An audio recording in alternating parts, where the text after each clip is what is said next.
there's a pattern in regards to extremism that I want to talk about.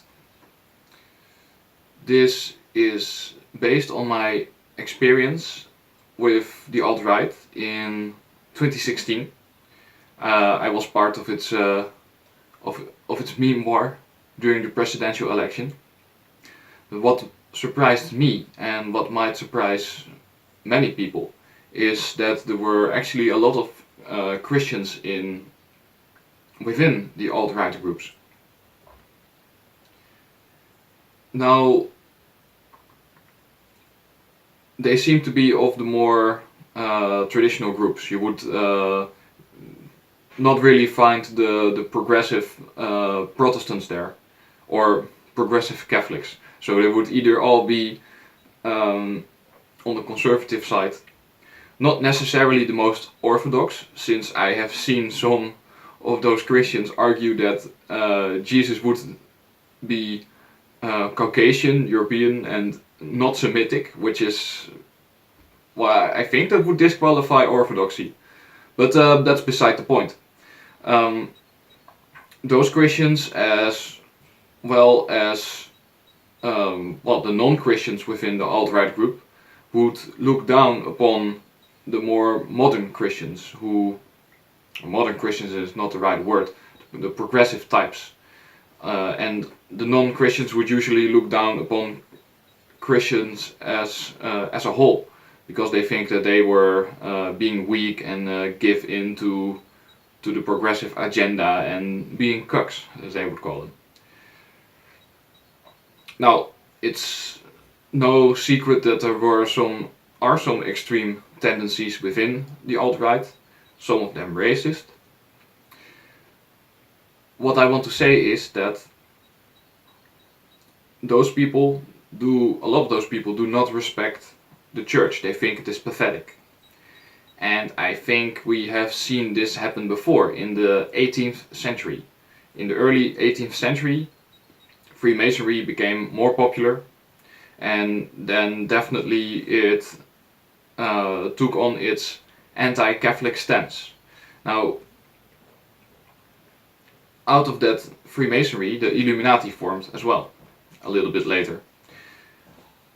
Of course, them being heretical is extreme, you could argue.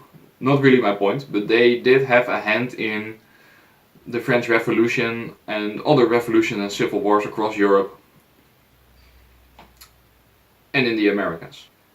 These groups were actually thriving because the church was lacking in masculinity. So people were looking for that sense of duty somewhere else. In our society, we also see the rise of extremism on different ways. We have Antifa, we have Islamism, then we have people like that idiot who shut up the mosque in New Zealand. So how bad is the situation today? Well, I started to notice that sometimes a Bible study led by a woman from the parish where I go usually is more masculine in nature than when it is led by some priest. And I think that's telling, because it's supposed to be the other way, or you might expect it to be the other way around. But she is really clear in what is the teaching of the church, and not going around it and trying to sugarcoat it when it is a controversial position. So I think that's really telling.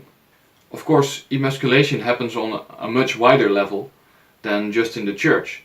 There's rampant feminism, this gender ideology telling boys that maybe they're not boys, or that men and women are not different at all.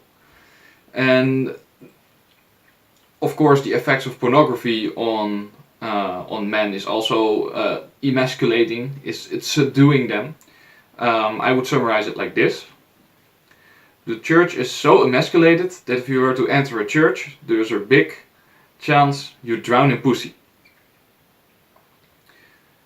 Another example to clarify this. I have had a discussion with a bishop before, where at some point I mentioned the Catholic teaching on chastity, sexuality, and specifically on homosexuality. And then I will never forget this. He posed a question to me: do you hate gay people? which is ridiculous, because he is supposed to believe the same thing. I didn't say anything that's like out there. I said exactly the Catholic teaching, and then he asked me that question. Well, later on he revealed to me that in the past he also was too afraid, or that's not the word that he used, but that he wouldn't dare to continue on giving the exact Catholic teaching to a homosexual person that he had gotten into an argument with. So, and then of course you hear this saying that priests and bishops as well, thus, are supposed to be like a lion from the pulpit and a lamb in confession. Well, I don't experience that. Well, I have experienced it the other way around sometime, when a priest was really stern with me. But you know, I'm not going to cry over the fact that he slapped me on the wrist for being a wanker. In my defense, the previous time he told me to get a grip on myself, so that's a little confusing. Either way, as long as the church leaders keep caving in to the judge not mentality, people that are looking for moral certainty in life will remain lost, and potentially, or I think ultimately, join ideologies with extreme tendencies that are not rooted in truth, as the Catholic Church is. So, man up.